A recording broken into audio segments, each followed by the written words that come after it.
Unsur adalah zat yang tidak bisa diuraikan menjadi zat yang lebih sederhana dengan proses kimia biasa.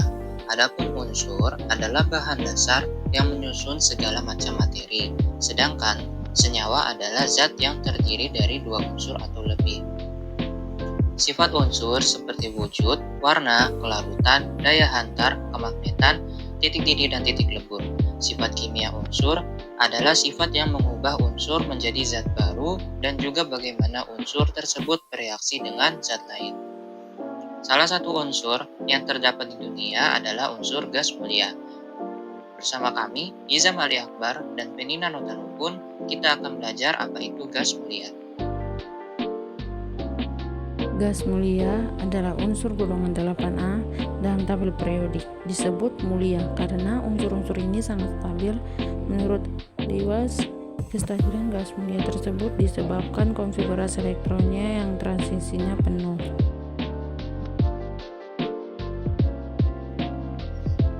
Gas mulia adalah istilah yang digunakan dalam kimia untuk mengacu pada unsur-unsur kimia di tabel periodik golongan 18 atau 8A yang juga dikenal sebagai golongan gas mulia atau gas inert.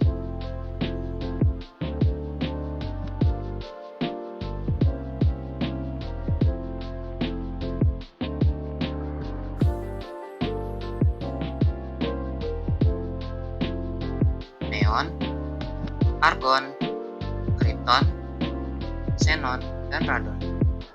Nah, untuk menghafalkannya, kita akan menggunakan jembatan keledai ya, supaya mudah. Apa itu jembatan keledai? Jembatan keledai adalah cara mengingat atau menghafalkan sesuatu dengan mudah dalam bidang pendidikan. Adapun jembatan keledai untuk unsur gas mulia sendiri adalah hebohnya negara Argentina karena xenon runtuh. Adapun sifat fisik dan sifat kimia,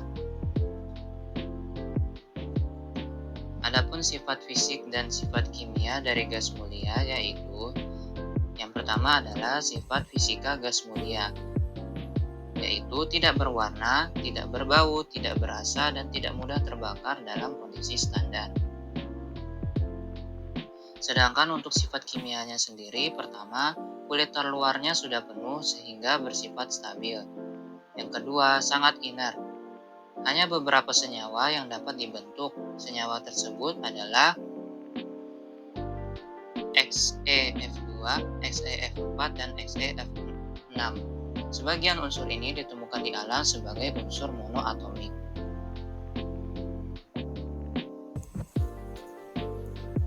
Kemudian kita akan membahas tentang reaksi keelektronegatifan gas mulia.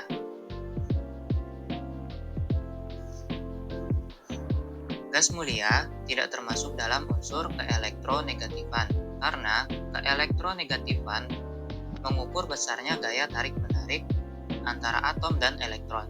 Karena gas mulia sudah memiliki konfigurasi elektron yang stabil, maka gas mulia tidak mempunyai keelektronegatifan.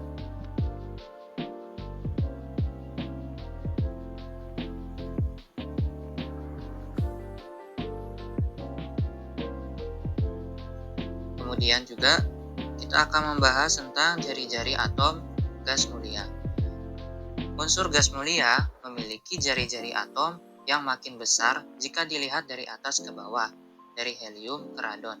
Energi ionisasinya makin kecil seiring bertambahnya jari-jari atom sehingga makin mudah melepaskan elektron.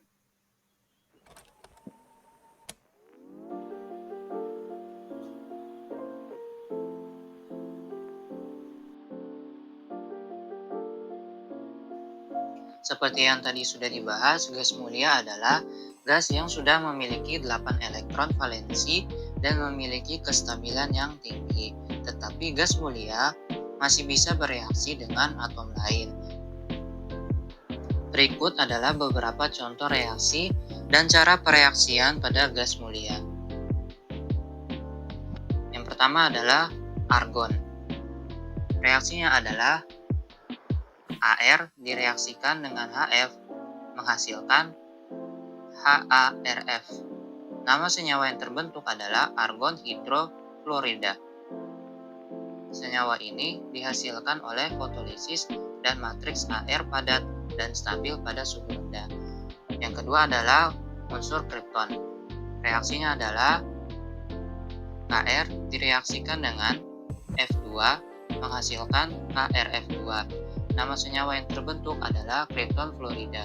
Reaksi ini dihasilkan dengan cara mendinginkan kripton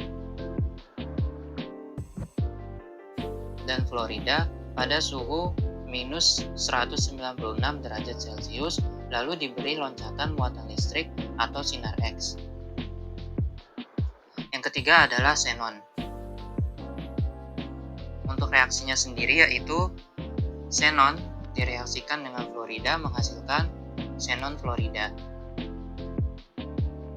Reaksi ini menghasilkan senyawa xenon fluorida. Xenon fluorida dan XeF4 dapat diperoleh dari pemanasan Xe dan F2 pada tekanan 6 atmosfer. Jika jumlah reaksi F2 lebih besar, maka akan diperoleh XeF6.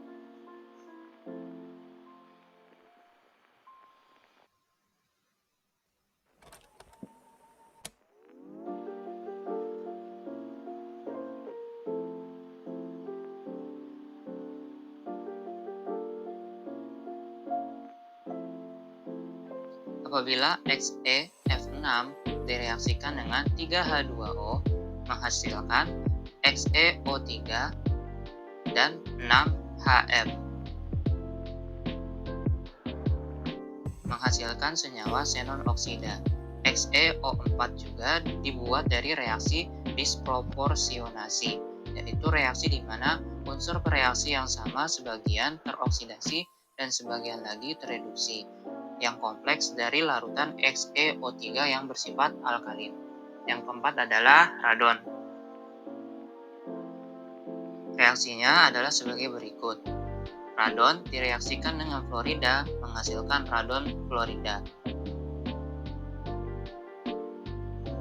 Kemudian kita akan membahas tentang pembuatan gas mulia.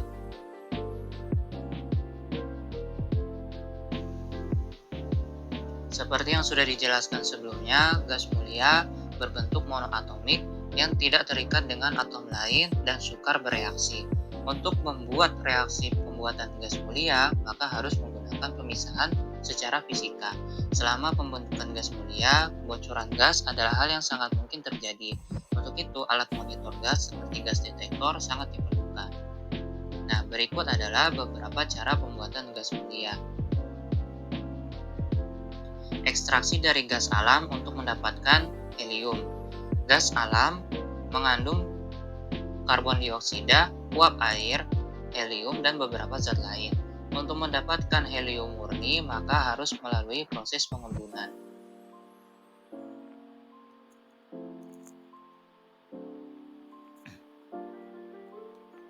Selanjutnya kita akan membahas tentang pembuatan gas mulia. Yang pertama adalah ekstraksi helium dari gas alam. Untuk mengekstraksi helium dari gas alam digunakan proses pengembunan atau liquefaction. Pada tahap awal, karbon dioksida dan uap air terlebih dahulu dipisahkan. Kemudian gas alam diembunkan pada suhu di bawah suhu pengembunan hidrokarbon, tetapi di atas suhu pengembunan helium. Dengan demikian diperoleh produk beberapa campuran gas yang mengandung 50% helium, N2, dan pengotor lainnya. Selanjutnya, helium dimurnikan dengan proses antara lain proses kriogenik. Campuran gas diberi tekanan lalu didinginkan dengan cepat agar N2 mengembun sehingga dapat dipisahkan, sehingga diperoleh helium yang murni. Proses adsorpsi, campuran gas dilewatkan melalui bahan penyerap atau adsorbent bed yang secara selektif menyerap pengotor. Proses ini menghasilkan helium dengan kemurnian 99,997% atau lebih. Yang kedua adalah ekstraksi helium, neon, argon, kripton, dan xenon dari udara. Proses yang digunakan disebut teknologi pemisahan udara. Pada tahap awal, karbon dioksida dan uap air dipisahkan terlebih dahulu, kemudian udara diembunkan dengan pemberian tekanan 200 atmosfer diikuti pendinginan cepat. Sebagian besar udara akan membentuk fase cair dengan kandungan gas yang lebih banyak, yakni 60% gas mulia, argon, krypton, dan xenon, dan sisanya 30% dan 10% N2. Sisa udara yang mengandung helium dan neon tidak mengembun karena titik didih kedua gas tersebut sangat rendah. Selanjutnya, argon, krypton, dan xenon dalam udara cair dipisahkan menggunakan proses antara lain proses adsorpsi. Pertama, oksigen dan nitrogen dipisahkan terlebih dahulu menggunakan reaksi kimia. Oksigen direaksikan dengan cuprum panas, lalu N2 direaksikan dengan magnesium. Sisa campuran argon, xenon, dan krypton kemudian akan diabsorpsi oleh arang teraktivasi.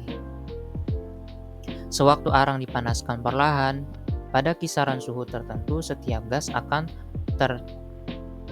terdesorpsi atau keluar dari arang. Air diperoleh pada suhu sekitar minus 80. Sementara argon diperoleh pada suhu sekitar minus 80, sementara krypton dan xenon pada suhu yang lebih tinggi. Proses distilasi fraksional menggunakan kolom distilasi fraksional bertekanan tinggi. Prinsip pemisahan adalah perbedaan titik didih zat, karena titik didih N2 paling rendah.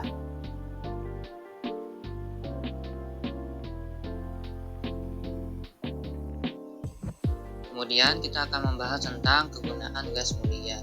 Ada banyak contoh gas mulia dalam kehidupan sehari-hari.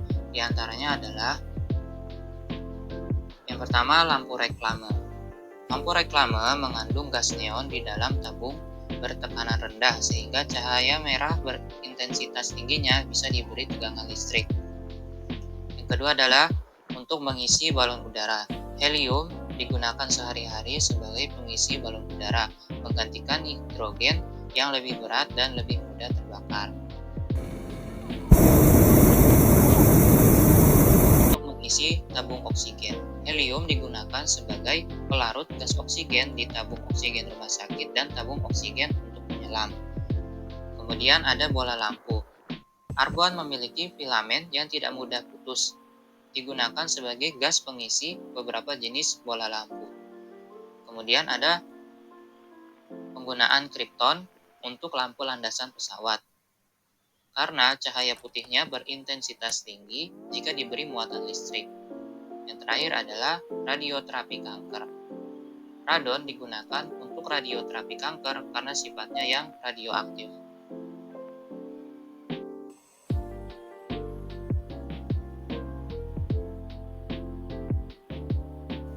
Jadi begitu teman-teman, video pembahasan kita tentang gas mulia. Semoga videonya bermanfaat. Jangan lupa like, share, dan subscribe. Terima kasih, sampai jumpa semuanya.